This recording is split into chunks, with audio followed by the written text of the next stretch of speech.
rascals. That means all Yoruba people. But there are political rascals among them. Simply means there are a few here and there, not all of them. So which did he actually mean? Who knows? But that's why we should pick our words carefully and we should enunciate. Enunciate. There are. They are. Let's get it clear so that there's nobody can misconstrue what we said or what we intended to say. And the last one for you this morning on a lighter note is another thing. Social media won't kill us in Nigeria. Another video on social media that showed 4 people pushing a blue line train. Can you imagine that? Do you know how heavy a train is? Can 100 men even push a train? This blue line has 4 rail cars.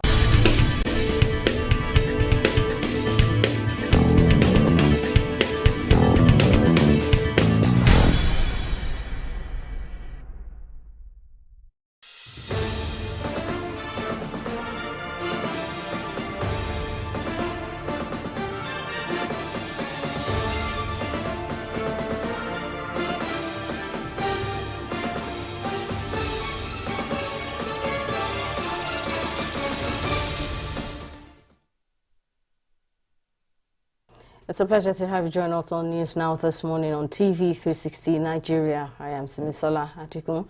The presidential candidate of the Labour Party, Peter Obi, has distanced himself from a purportedly leaked phone call between him and the founder of the Living Faith Church Worldwide, Winners Chapel, Bishop David Oyedepo. An online medium had published the audio clip, prompting tensions between Obi supporters and several of their political opponents.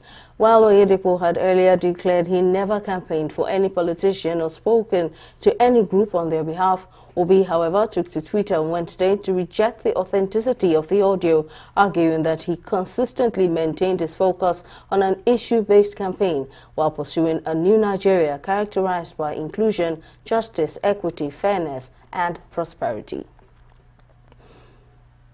Meanwhile, the federal government has approved a contract of 10.9 billion naira to the National Population Commission for the supply and installation of ICT devices for the 2023 population census. The senior special assistant to the president on media and publicity, Garba Shehu, disclosed this on Wednesday after the Federal Executive Council meeting. The council also approved a contract for the development and implementation of mobile device management solutions for personal digital assistant devices to be used for the 2023 population census for 4.4 billion naira. The award of the contract for the supply and installation of information and communication technology components for the 2023 population census. This is for the National Population Commission, NPC, for census, and the ICT component contract was awarded at about 10.9 billion, nearly 11 billion naira. Another contract that was approved for the NPC, National Population Commission, is for the contract for the development and implementation of mobile device management solution for the personal digital assistance devices to be used for the 2023 population census. This is in the sum of about 4.4 billion naira. Contract was also approved for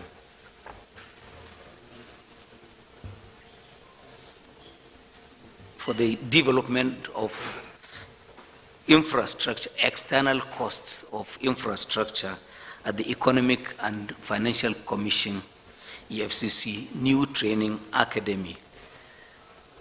And this is for about 3.3 billion naira.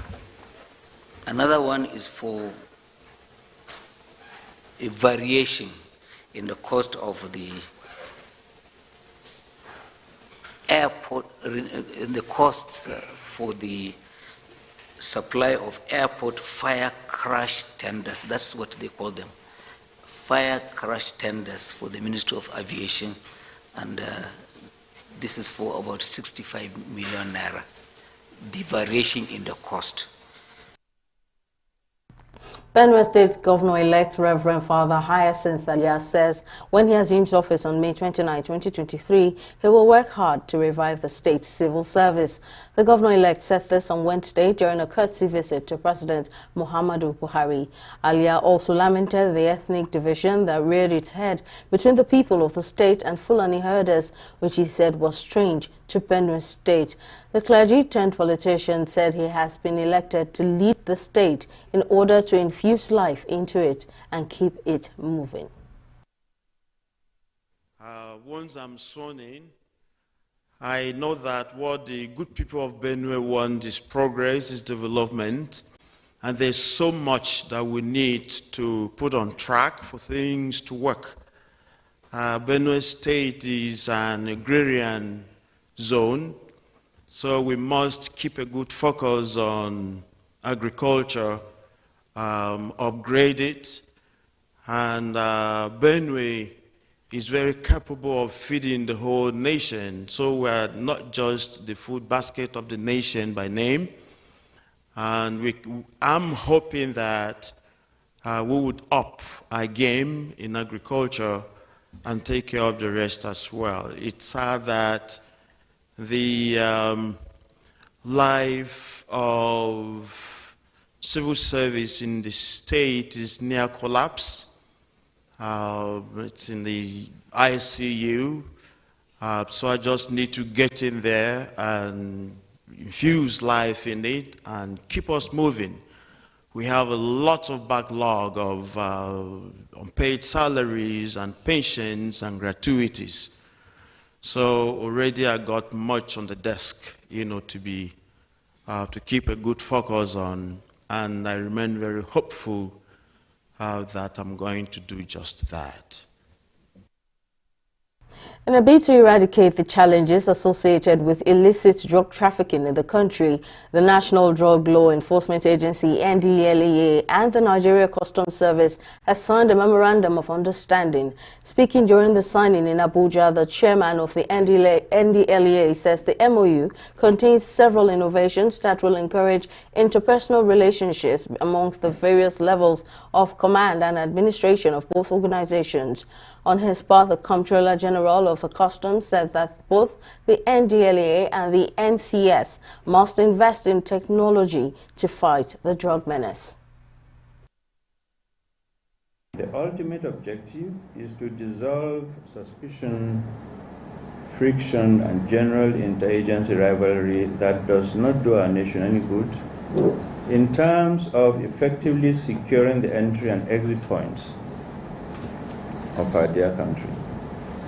This will provide an effective defense line at our various ports of entry and exit to prevent the influx of offensive materials and substances that undermine our national security and ensure that our national assets are not smuggled out to undermine our economic progress and stability. The MOU is a benchmark for information and intelligence sharing. We believe that coming together as a body that is committed to serving this nation from the menace of drugs and illicit trafficking of other substances, this is the best place to start. Former President Olusegun Obasanjo has appealed to the British court that convicted former Nigerian Senate President Ike Ekweremadu and his wife Beatrice for organ harvesting to temper justice with mercy. The Ekweremadus were on March 28 convicted by the UK court after their trial on the allegation that they lured a young man from Nigeria to the UK for the purpose of harvesting his kidney for their daughter Sonia, who needed a kidney transplant. In his letter, Obasanjo agreed that the offense for which the defendants were convicted is unpleasant and condemnable and can't be tolerated in any sane or civilized society, but urged for a soft landing for Ekweremadu and his wife. Traders at the popular UTC market in the Abuja metropolis are soliciting the prompt intervention and protection of the Minister of the Federal Capital Territory, Mohammed Bello, from being completely thrown out of business. This comes after officials of the FCTA's Department of Development Control stormed the market in the early hours of Tuesday and demolished its perimeter fence, preparatory to the demolition of the entire complex. The FCT administration, who has since responded, said the demolition exercise was in good faith as it only targeted the legal extensions on buildings in the market. There are lands. There are massive lands in everywhere in Abuja where Abashenda can go and develop a new structure and leave us where we are already ending our needs. Let them go and develop new places. It must not start with the UTC. They have massive lands where they can go and develop. Why must it be UTC? Where millions of families are already earning their living. We heard that it's been bought by Abuja Investment and also Urban Shelter. So even if they buy it, there should be a way they should talk to all the people that are working there. Don't just come in the morning and chase them away. It's not done that way. Some of us even bought a shop not quite long, we are not aware. And some of us are aware as well. How can the case is in the court and the government will now sell the development control to come and demolish our gate? Is it fair? And we are saying we are living democracy. Does it mean the government is more than the judiciary? We are not happy of what is happening. They didn't want most of us to turn to a criminal on the street. This is where this is the place that we are eating to feed our family from. They want to throw the same youth out to the street. So where do you expect them to go? Where are they asking them to go? Where are they throwing them to? They want to demolish this place without making a provision for us. It is not welcomed. We don't need it. Remodeling is not needed. Not even at this time of the year that things are very difficult for Nigerians. We all know what we are going through. So this is not what we want right now. The Citizens' Voice Development Initiative has reflected on scenarios which it describes as shortcomings of the just concluded Nigeria's general elections. The group at a media parley says while there were instances that led to a divisive public opinion following the aftermath of the polls, there is a need to keep Nigeria united. It is recommending intensive scrutiny of INEC, investigation on ethnic profiling, while urging engagement and advocacy on matters of national concern. Failure of INEC to abide by its rules and the Electoral Act. In most states of the Federation, INEC failed to abide by its rules, and in most states,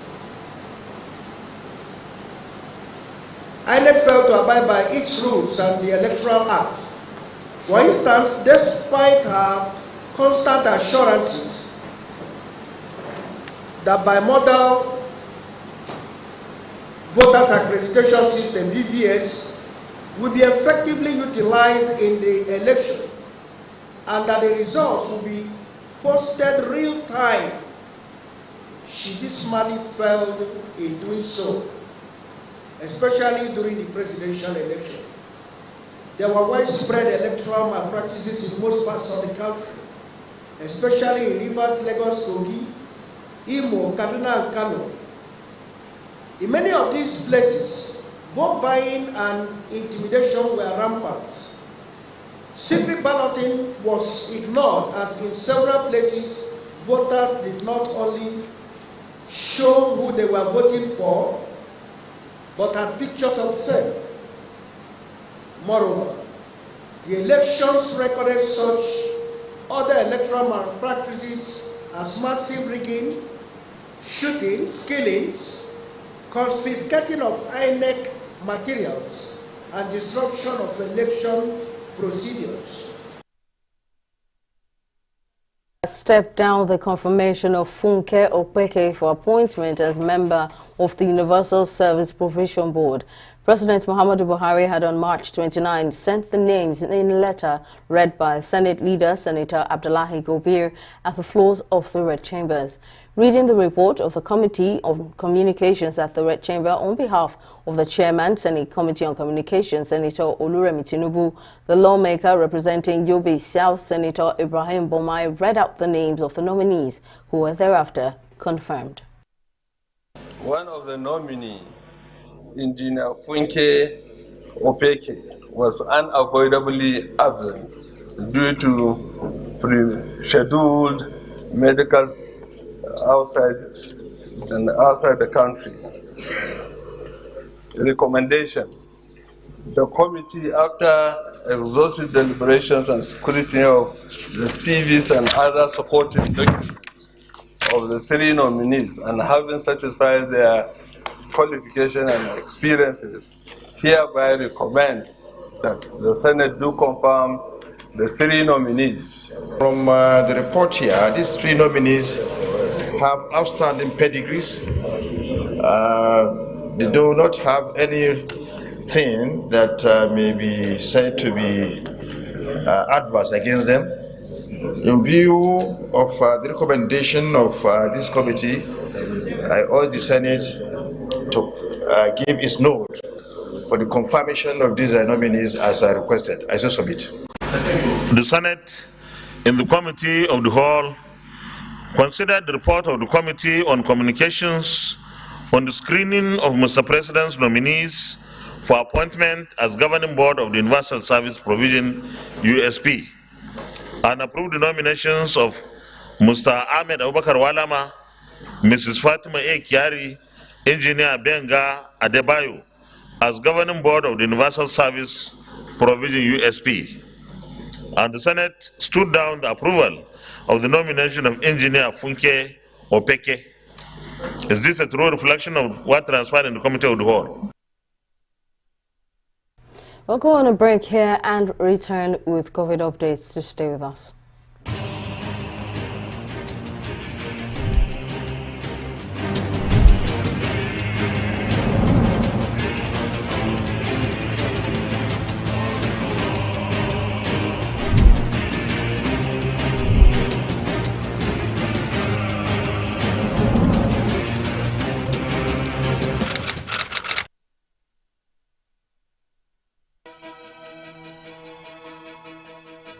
Opinions are free, facts are sacred, but truth is universal. How, in practical terms, can we, for instance, de-escalate the tension? President must see himself as the President of the Federal Republic. We know where the enemy is. 3 places. The Lake Chad Basin, the border area between Nigeria and Cameroon, and then the Sambisa Forest. On TV360, we give you a complete dose of everything. Opinion, facts, and undiluted truth. I hardly believe what politicians are saying in this part of the world. A new Nigeria is possible, a future is possible. We delve into the issues, dissect it so that you can understand it, use it to take action. I don't think there's any need for any governor to look for grants for ranching. TV360, dissecting the issues. Hello? Yeah, I found your wallet in front of a supermarket. Meet me at Apple Junction.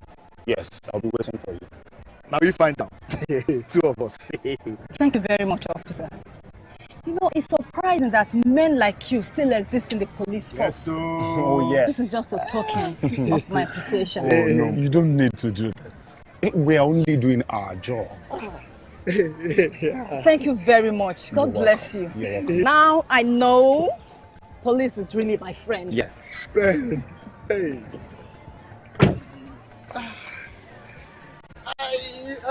Which came up with this one? I don't understand.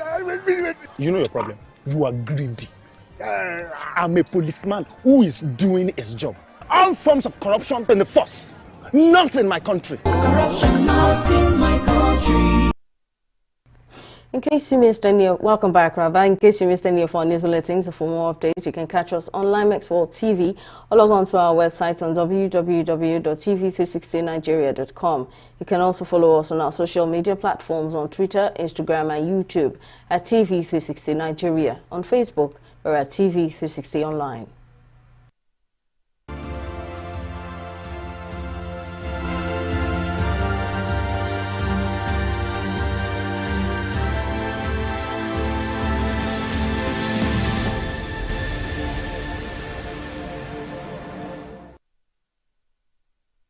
Around 40% of patients with long COVID have moderate to severe sleep issues, according to new analysis of patients treated at Cleveland's Recover Clinic. The report, published on Tuesday in the Journal of Internal Medicine, looked at the sleep patterns of 962 patients who had long COVID between February 2021 and April 2022.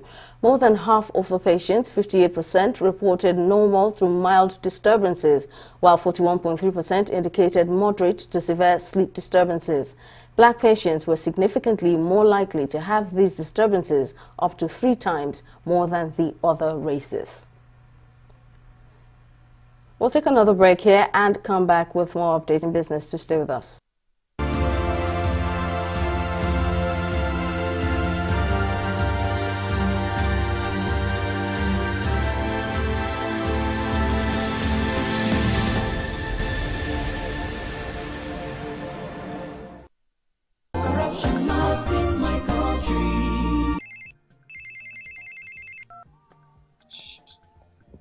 Hello, Alhaji. Right now I'm in Abuja. No.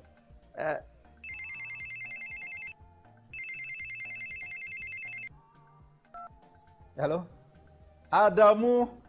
Right now I'm in Kano. Yes. When I get back, I will just call you. Look, what is wrong with you? I'm talking on the phone and you are gesticulating and doing. What's wrong with you? Daddy, where exactly are we as we speak? Are you alright? This is Lagos. Well, you just lied to someone that we are in Abuja. Keep quiet. Who told you you can tell an elderly person is lying? Daddy, you just lied. And by lying, you are raising corrupt children for the future of Nigeria. That is corruption, not in my country. Corruption, not in my country. The Senate has on Wednesday indicted the Nigerian National Petroleum Company Limited for poor record keeping for crude oil deliveries to the Warri Refinery and Petrochemical Company and the Kaduna Refinery and Petrochemical Company worth 102.6 billion naira. The indictment stemmed from the 2016 Auditor General report submitted and presented by Senator Matthew Urogide, which was upheld by the Senate chamber during the plenary session. According to the Senate, the failure to properly separate the deliveries and charge directly to each company makes it difficult to reconcile and account for each lifting. The Senate therefore upheld the recommendation of its committee, asking the Group Managing Director of the NNPCL, Mele Kyari, to ensure specific details of crude delivered to the 2 refineries for audit. The Director General of the Debt Management Office, Patience Oniha, has said promissory notes, budget deficit and constant borrowing have led to an increase in the country's public debt. While expressing her concern about the rise in debt, she stressed the need for higher revenue in order to cut down the high debt service to revenue ratio. Oniha advised the government to work on boosting its revenue and reducing its expenditures. And oil prices fell on Thursday as weak U.S. economic data raised concerns over a potential global recession and demand reduction. But benchmark prices were headed for a weekly advance after OPEC Plus announced further output cuts and U.S. oil stocks dropped. Brent crude futures fell 41 cents to $84 a barrel, just as West Texas Intermediate U.S. crude futures dipped 45 cents to $80 a barrel. Brent and WTI have both gained nearly 6% so far this week, headed towards 3 straight weeks of increase after the Organization of the Petroleum Exporting Countries and its allies, including Russia, OPEC Plus, pledged voluntary production cuts. On the global scene, the founder of Cash App and chief product officer of San Francisco-based cryptocurrency startup Mobile Coin, Bob Lee, has been stabbed to death. According to sources, the tech executive was stabbed on early Tuesday morning near downtown San Francisco. Police say officers responded at about 2:35 a.m. to a report of a stabbing in the 300 block of Main Street in the city's Rincon Hill neighborhood and arrived to find a victim who was taken to a hospital and succumbed to his injuries there. No arrest has been made in the case, and San Francisco police have not released any suspect details, but anyone with information about the fatal stabbing has been asked to call the police department's tip line. Well, it's now time for entertainment update on News Now.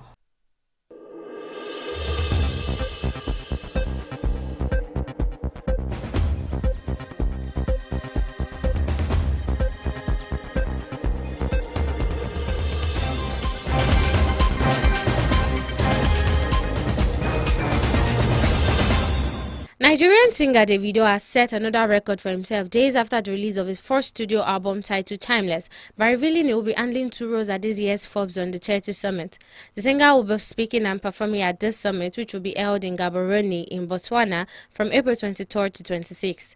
Davido's new album Timeless peaked at number 2 on the US Apple Music album chart, becoming the highest charting album by an Afrobeat singer. Forbes announced that YBNL music artist Fireboy will also be speaking at the event. Afrobeat singer Burna Boy is set to make history in the United States as the first Nigerian artist to headline a stadium concert, according to Billboard.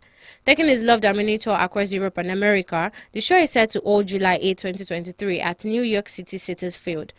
This isn't the first time Burna Boy will be setting such a record in the United States. In April 2022, he became the first Nigerian artist to headline a show at Madison Square Garden. That's it on the entertainment segment of News Now.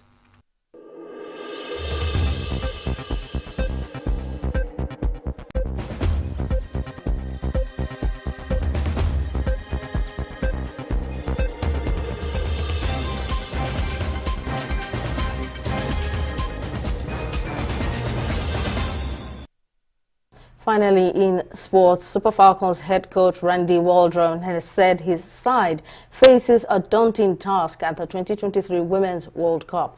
The world's biggest women's football tournament holds from July 20 to August 20 in Australia and New Zealand. The former African champions are paired in Group B alongside Olympic champions Canada, co-host Australia and the Republic of Ireland, and face a tough challenge advancing from the group phase.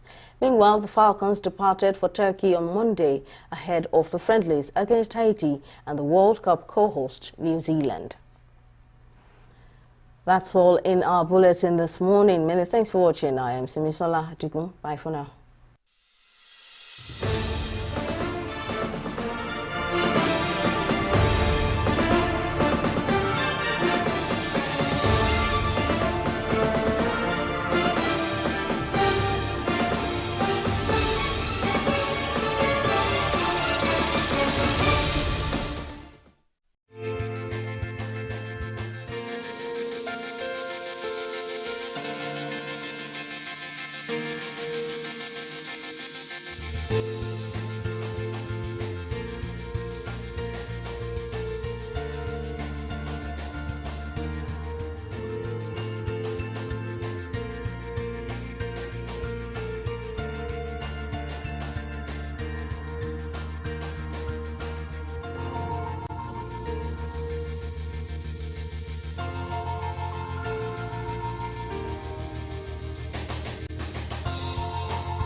Ado.